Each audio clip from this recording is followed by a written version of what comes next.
Hello, this is Thomas Wells, the body mechanic. I'm going to talk to you today a little bit about tennis elbow. So for those of you who don't know, tennis elbow is another name for what used to be called lateral epicondylitis.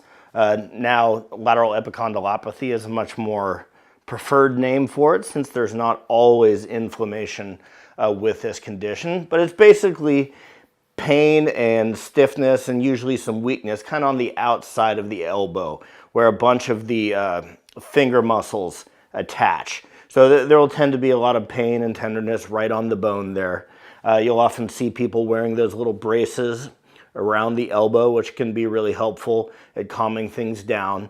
There's a lot of common remedies that you'll see if you go on the internet. Often they're doing the ice cups, they're doing various stretches for the extensors here. So I'm not going to rehash all of that for you. I'm going to take a more functional take on it based on my observations in clinic.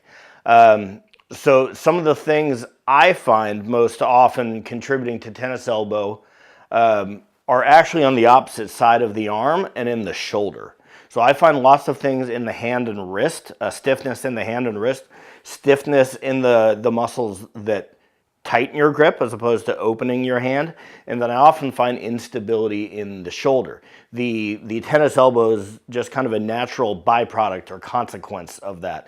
So as is often the case, simply going after the symptom won't necessarily alleviate the problem for you because they're often in different areas. So first I want to start off with some mobilizations for these finger flexors here. So they're on the palm side of the forearm here. They're often very tight. So we're going to do what's called a PNF stretch for the forearm here to open that up. And this shouldn't be aggravating at all, even if you have a currently inflamed elbow here. So what you're going to do is you're going to start with your elbow straight, and you're going to bend your wrist down. You may have seen this stretch before, and you'll feel it's really stiff through there. And you can often tell based on where you feel the most stiffness, kind of where things are locked up the most. Sometimes it's just up in the belly of the muscle. Sometimes you'll feel a lot of stuff around the wrist, which is part of why we're going to include some wrist work in this video here. So you're going to start in this position. I'm just going to have you hold this stretch for about a minute.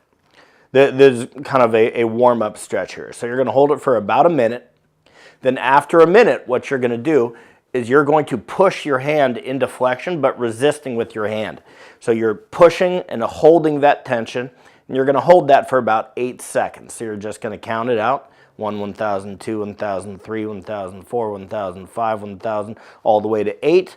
And after 8, you're going to take it all the way back. You're going to relax that tension and just stretch it more. And then you're going to push again, resisting with your hand. 1, 1,000, 2, 1,000, so on and so forth, all the way to 8. Relax again. You'll notice you get a little bit of extra range after each 8-second hold. And you're going to do that 3 times. So it's good not to exceed 3 times on these PNF stretches. You can end up overstretching something and creating soreness. But this will yield you a really rapid relaxation of the forearm. It can be applied to other areas of the body as well, but there's a particularly useful one. Okay, so that's for the finger flexors, and then we want to do some wrist mobilization exercises. Not really exercise, more just mobilizations. I'll probably do actual tennis elbow exercises in a later video. I'll just keep it mobility based for right now. So this is a really handy one. I use this not only for tennis elbow and golfer's elbow, carpal tunnel, any number of de Quervain's, tendinosynovitis, all sorts of different conditions. Really useful, really easy, and it doesn't require any equipment from you. So for this, all you do need is a big bag or bucket filled with some sort of dried grain or beans.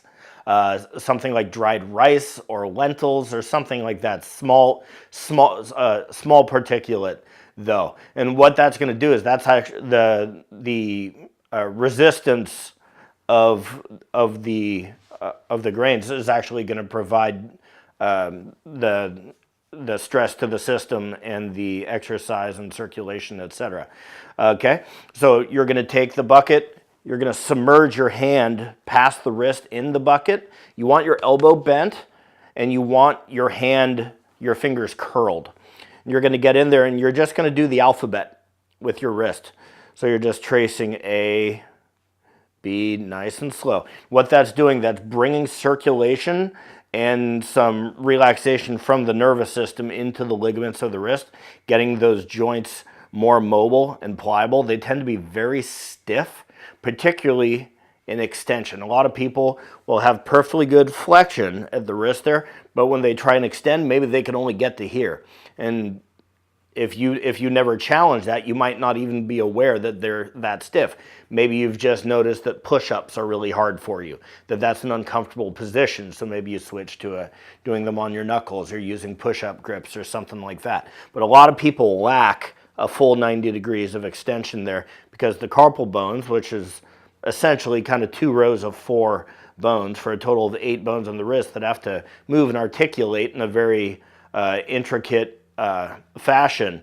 If they don't, they just kind of jam into each other and bump into each other when you bend, and that creates all this extra strain in the muscles trying to extend you against that effort, against that resistance. Okay, so again, we're opening up the forearm, we're mobilizing the wrist, just doing the alphabet. You want to do that every day.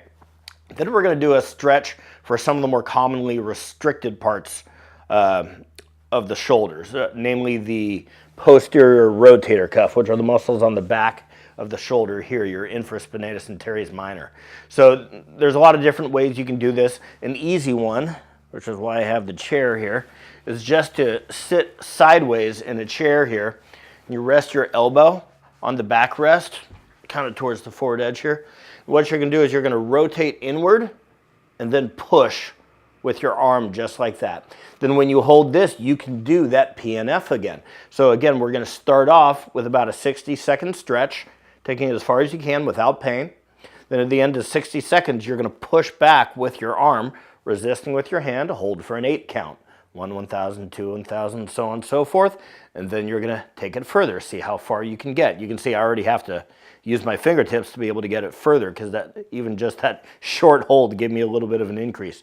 Then you're going to hold again, pushing, hold for 8 count, pick up the slack, and again, 3 times. You want to limit yourself to 3 repetitions of those PNF stretches. So I'm definitely not suggesting you don't do kind of the standard tennis elbow remedies. You know, the braces are good, the icing is useful, stretches for the back of the arm are also useful, but usually those are going to be addressing more of the symptoms and not necessarily some of the underlying biomechanical problems and restrictions that actually lead to the tennis elbow. So between the two, you should be able to see some good improvement, hopefully pretty quickly.